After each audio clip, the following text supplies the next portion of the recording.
Question में क्या है, क्वेश्चन कह रहा है कि सीमा अपनी आय का 35% भाग किस पे खर्च कर रही है, भोजन पे खर्च कर रही है, ठीक है, तथा 5% भाग किस पे खर्च कर रही है, बच्चों की शिक्षा पे खर्च कर रही है, ठीक है। क्या कर रहा है कि सीमा अपनी आय का 35% भाग किस पे खर्च कर रही है, भोजन पे, और आपका 5% भाग किस पे खर्च कर रही है, बच्चों की शिक्षा पर। और कह रहा है सर जनवरी 2016 में इन दोनों पे कितना खर्च किया,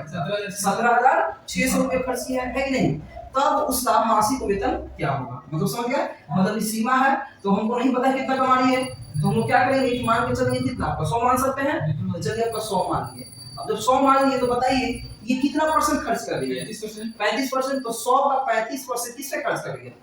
35% भोजन पे खर्च कर रही है कि नहीं। फिर उसके बाद 5% तथा किस पे खर्च कर रही है, बच्चों की शिक्षा पर, यानी 5% जो खर्च है वो किस पे कर रही है, मेरा शिक्षा पे खर्च कर रही है कि नहीं, आपका 5% शिक्षा पे खर्च कर रही है, ठीक है। आप ही सोचिए 35% और 5% टोटल खर्च कितना हो गया आपका 40%, यानी टोटल जो उसका खर्च हो गया कितना हो गया आपका 40% खर्च हो गया कि नहीं। तो 40% खर्च कर रही है तो उसके पास बचत कितना हो जाएगा आपका 60%, हाँ 60% हो जाएगा, क्योंकि 100 का 40% मतलब कितना हो जाएगा, 40 रुपया हो जाएगा, यानी 40 रुपया अगर खर्च कर रही है तो बचत कितना होगा 60%, और 100 का 60% कितना होता है 60 रुपया होगा, यानी उसके पास बचत कितना रुपया का है आपका 60 रुपया का, ये क्या हो गया मेरा बचत। लेकिन डाटा क्या दिया हुआ है, कह रहा है सर कि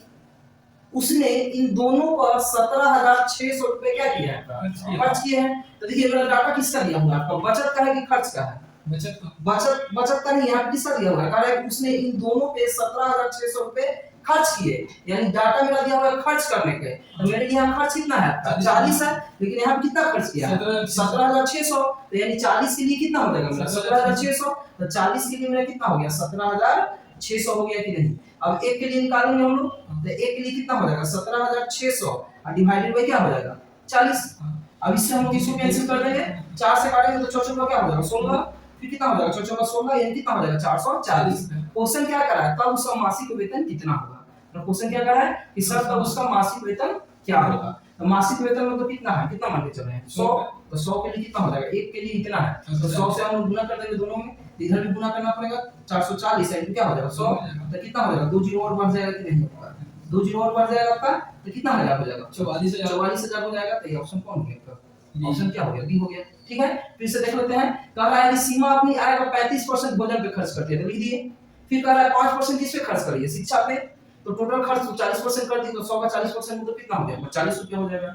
है नहीं। फिर कह रहा है इस बचत उसका कितना हो जाएगा, तो बचत हो गया 60%, तो 100 का 60% 60 रुपया हो जाएगा। अब कह रहा है सर उसने 2016 में इतना रुपया खर्च किए थे, खर्च के बारे में बात करना है, तो खर्च तो मेरा 40 है, 40 के लिए इतना हो गया कि नहीं, तो इसे डिवाइड कर देते, एक के लिए 440। कह रहा है उसका मासिक वेतन, तो मासिक वेतन कितना मान के चलें 100, तो 100 से मल्टीप्लाई